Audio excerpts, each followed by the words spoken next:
Yo, what's good? Good morning. It's Saturday morning, May 23rd, 2015.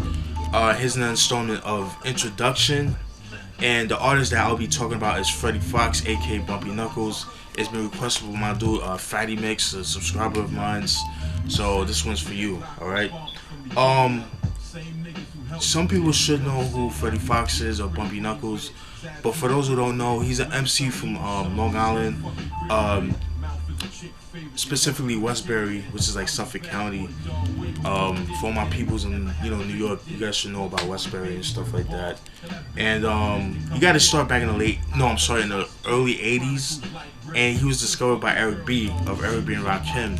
And I don't know if you guys remember, but I actually spoke on Freddie Foxxx when I was doing the album, the Paid in Full album review by Eric B and Rakim. How Eric B was actually looking for an MC to be kind of like do a collab, like to be like a duo and stuff like that, like a gang, like kind of like Gangstar, some shit like that, like a duo pretty much. And he was actually looking for Freddie Foxxx, but at the time he couldn't find him, so they found Rakim, and the rest is history. And then they made dope classic albums and stuff like that, which I had to do a review on. Let the Rhythm Hit Him. I did an album review on the first two albums, but anyways, and then Freddie Foxxx, he put out a couple singles throughout the '80s and stuff like that. But let me get to how I got introduced to Freddie Foxxx, aka Bumpy Knuckles. My introduction to Bumpy Knuckles was actually back in, I want to say 2000, 2001, and my introduction to him was actually on one of Gangstar's singles, The Militia, off their fifth album, The Moment of Truth album, which is a classic album. A lot of people think that's their best album. It's like a lot of people's favorite album. Mine is not my favorite album, but I'll talk about that another time and stuff like that. But I love that album. It's a dope album, but it's not my top. It's not my top album from them. Like, it's like my third favorite album from them. But anyways, getting back to Freddie Foxxx.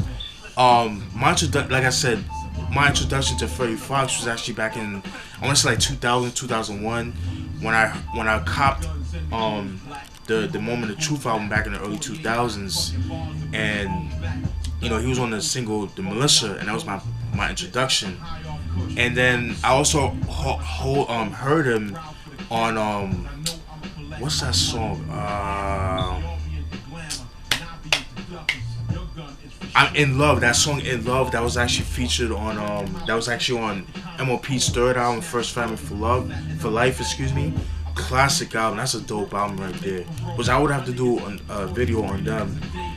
And I actually remember hearing him on that, but I never heard like a solo track by Bumpy Knuckles.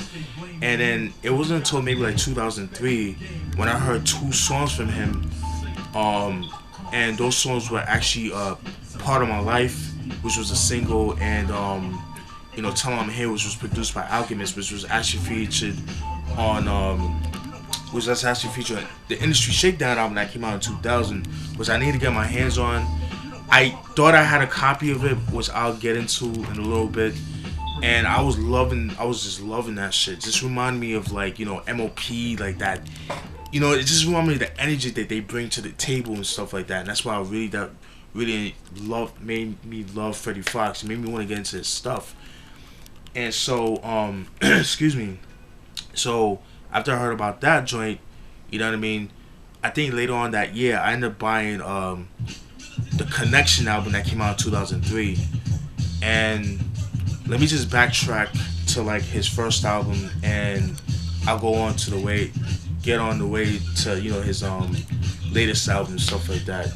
So in 1989, Freddie Foxxx actually came out with his first album called Freddie Foxx's Here, and came out with a couple singles. I know one of them was actually this joint right here. Somebody Else Bumped Your Girl, which is like one of the singles. I actually found this at a flea market, which is like about an hour away from where I live at. It's the Sunrise Flea Market, or the Swap Shop for all the locals down here would know about that in South Florida. dope flea market. You know what I mean? You know what I'm saying? They always got good stuff over there. Need to go over there one day, but just never had the time and stuff like that. But I will. But anyways, this is like one of the singles of the album, and I believe one of the singles too was a joint called Master Your Game or Master of the Game. Don't remember the name of the song, but that was like one of the singles. And that song, that whole album was produced by Freddie Foxxx himself, and you know, and Eric B of Eric B and Rakim. And you know, the album came out. It wasn't really, excuse me, it wasn't really successful. It wasn't really a successful album. But that didn't really stop his work ethic because he started collaborating with other people. You know, he was actually featured on, you know, Coogee Rap and DJ Poe's second album, Wanted Dead or Alive, which is another album I didn't even get. It's actually my favorite album from them. And excuse me, yeah, and he was actually featured on that joint. He was actually featured on the Heal joint, which was like kind of like a sequel to you know, Self-Destruction with, you know, Karis One and everybody else, D Nice and all them cats. Heal was like the, to me, was like kind of like the sequel to that joint. It was called Heal Yourself, excuse me.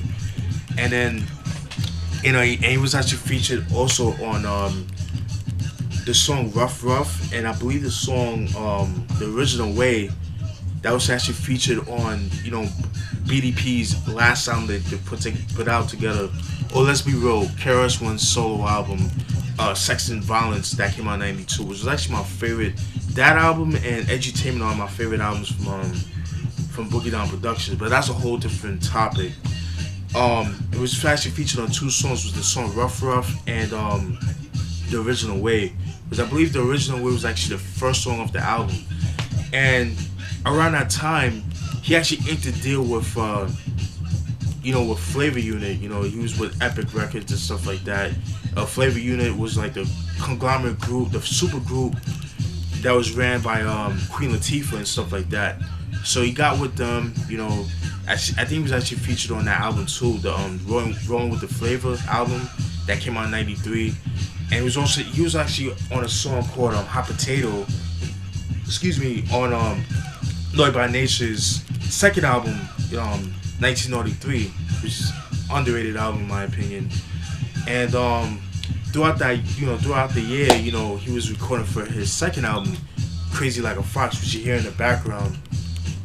And you know, he was recording the album, and then come 1994, he put out his first single of the album, and I think the only single of the album. It was a joint called So Tough, and there is a video for that, which I'll post in the description box. Like I said before. It was featuring Queen Latifah, and that was like the, you know, like the hype of the album. And give me 1 second.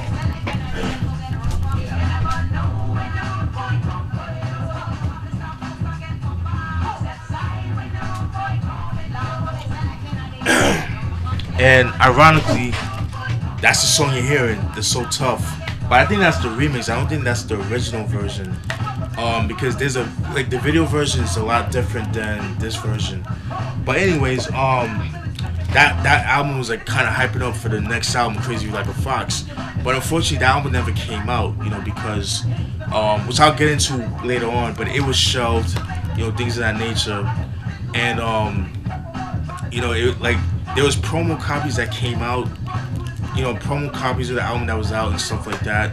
But like again, the album never officially came out. So I think, like I said, the promo version of the album came out. You know, obviously it got leaked and stuff like that, and this is the promo version that came out. You know what I mean? So I love that album actually. Like, I love the promo version of the album, you know, because I just love how dirty and grimy that shit sounded. You know what I mean? It just sounded so. It's like cassette quality. It's just like, it's not the best quality, but it has like that real demo feel. It has like a real grimy sound, and I love that. And I wish he had came out with the album, but unfortunately, you know, it seemed like 94, 95 was very notorious for albums being shelved. You know what I mean? Because there's so many artists around that time was actually supposed to come out with an album, but you know, they just never came out. You know what I mean? Which is unfortunate. But slowly but surely, they're starting to come out with albums that's, you know, coming out and stuff like that. That was shelved in the 90s, but slowly but surely coming out. So I'm loving that. I'm loving that shit right there. And after that, you know, he was kind of quiet throughout the mid 90s, but then in the late 90s, you know, he started doing more collaborations. Like I mentioned, he did you know, collaborations with Gangstar the Militia, you know, In Love, I Love with MOP and stuff like that. And those to me were like kind of like, you know, like kind of like anticipations for his next album, which he dropped in 2000, which was his third album officially, and it was Industry Shakedown. And when I heard that album, yo, I went fucking crazy. And mind you, I downloaded the album because I couldn't find the album. The album was out of print by that time. It was hard to find, and you know, things of that nature. But I think back in 2003, 2004, I went to a store called Specs. Specs was it was a store that was affiliated with FYE. You know, they was part of the whole Trans World. With Trans World, for those that might know or might not know, Trans World is actually the big conglomerate that the big conglomerate that has stores under them. Like it's you know, stores like Suncoast, you know, FYE, Coconut, Tower Records and stuff like that. And a lot of those stores that, you know, the funk and Specs being that one of the stores that were like the sister store of FYE, which is no longer in business, unfortunately. But I bought a copy of Industry Shakedown, and when I bought the album, I was hyped. I was like, yo, I got the album, finally got the album. And when I put it on my computer to rip it into my iTunes or, you know, to the computer, or I played it on my stereo, it was only 3 fucking songs. It was the single of Tell 'Em I'm Here, and I was so pissed. I got gypped off, man. I got ripped off. I was like, what the fuck, man? Like, that shit pissed me off, man.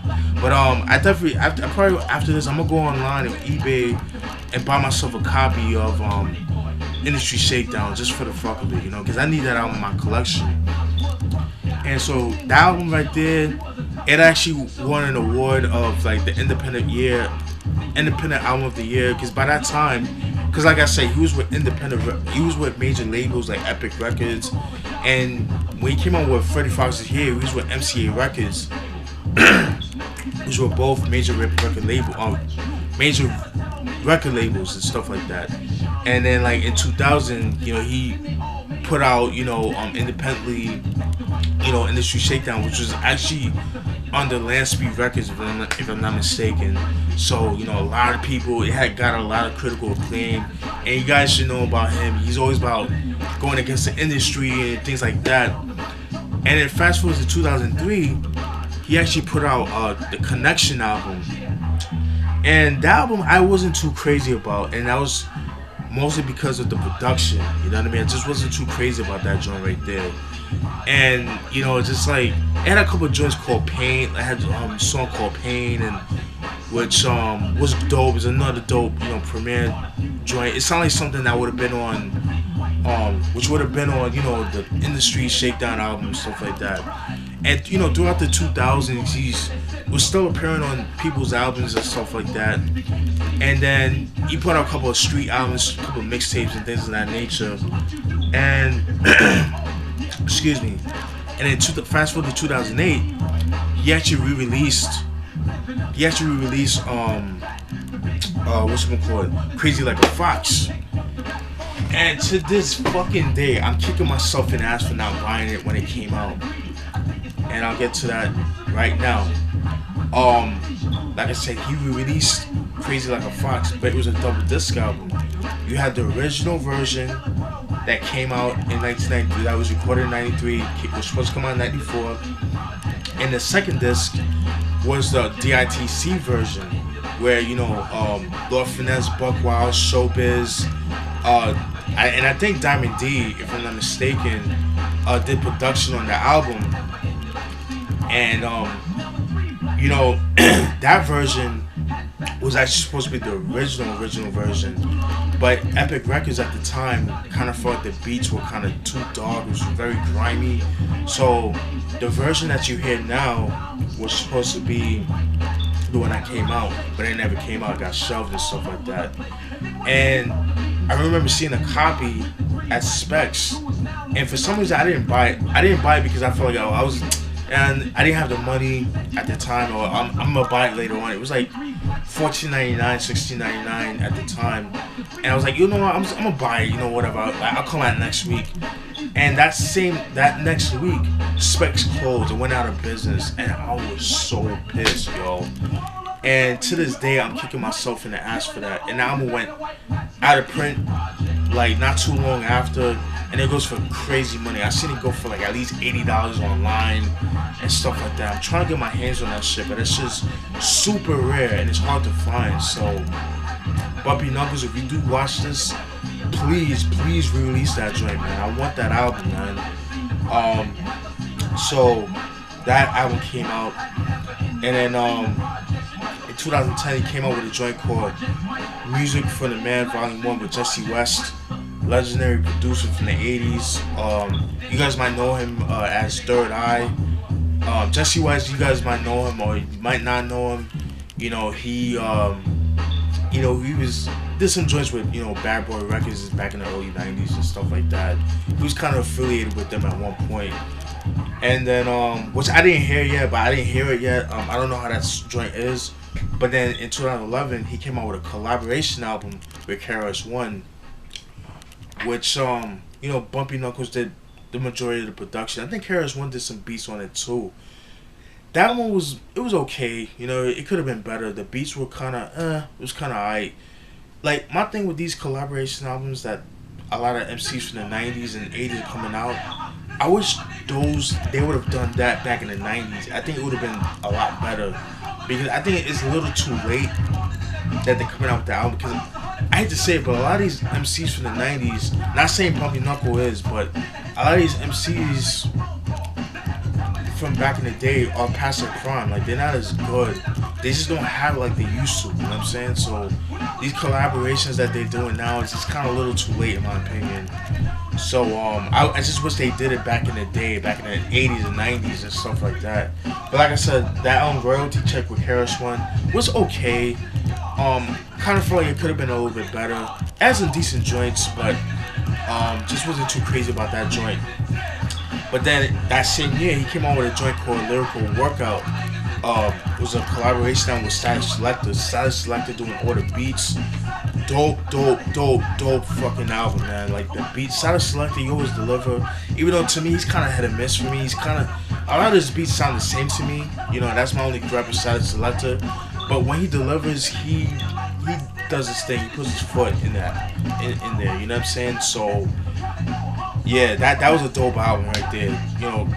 Bumpy Knuckles definitely in his comfort zone on that album, just went off. Kind of reminded me of early Bumpy Knuckles when he was like more hyped and shit like that.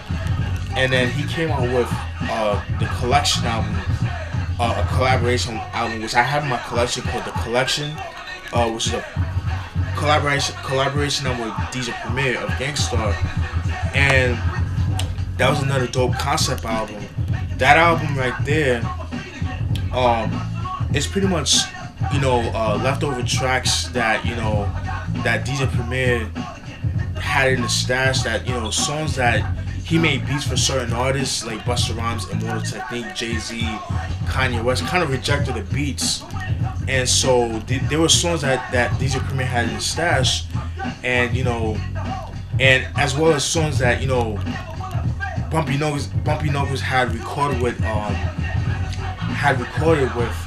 DJ Premier throughout the early to mid 2000s, from the early to mid to late 2000s, or I should say throughout the 2000s, that never saw the light of day, or they did, but it's kind of like they didn't really have, they didn't really shed a lot of light. There's a lot of some of the underground stuff that he did with DJ Premier, I should say, and that's pretty much what it is. It's like songs that, like I said, certain artists had rejected, and he just like, fuck it, I'll take them shits. And he made what he made with those songs, and that's pretty much a dope album right there, and I highly recommend it. And in 2012, he came out with The Ambitions with Status Selector, another dope album too by Status Selector. I kind of like Lyrical Workout a little bit better than Ambition. Ambition was pretty cool, but but I prefer Lyrical workout over Ambition. I just like the beats better. But that's it, folks. My thoughts with Freddie Foxxx. Definitely one of my favorite MCs. Definitely somebody that doesn't really get his. I feel like he didn't really get his just due. And I just love the anger. I just love his passion in music. You know what I mean? Just like, and you know, he does a lot of interviews lately. He talks about the shit that happens in the black community, racism and stuff like that. You know, dope producer too. Like, man, I just love his contribution to the game. I want him to. My only gripe with him today is that he's not as aggressive as he was back in the 90s and early 2000s. I kind of want him to get back to that aggression. You know what I mean? And that's my only gripe with him. But other than that, man, and sometimes his choices of beats, because some of his beats I'm not like that he made himself. I'm just not a big fan of. Like, some of them are okay, some of them are kind of like whatever. But some of them like underwhelming in my opinion. But that doesn't take away from his lyrical ability. And that's it, folks. That's my thoughts on Freddie Foxxx. Love this dude. Official, cool dude. You know what I'm saying? I follow him on Instagram, and I believe I'm friends with him on Facebook. I'm not sure. But cool dude, man. Yeah, I am friends with him on Facebook. Love his inspirational quotes that he posts on Facebook, his statuses. Pretty cool, very down to earth, you know, easy to talk to and things of that nature. So if you do see this Freddie Foxxx, you know, definitely check it out, man. Let me know what you think. Please re-release, you know, Freddie Foxx's hair, Crazy Like a Fox. Would love to get my hands on that shit right there, you know what I mean? But that's it, folks. I might do another one today. Stay tuned for that. Stay tuned for more videos. Peace.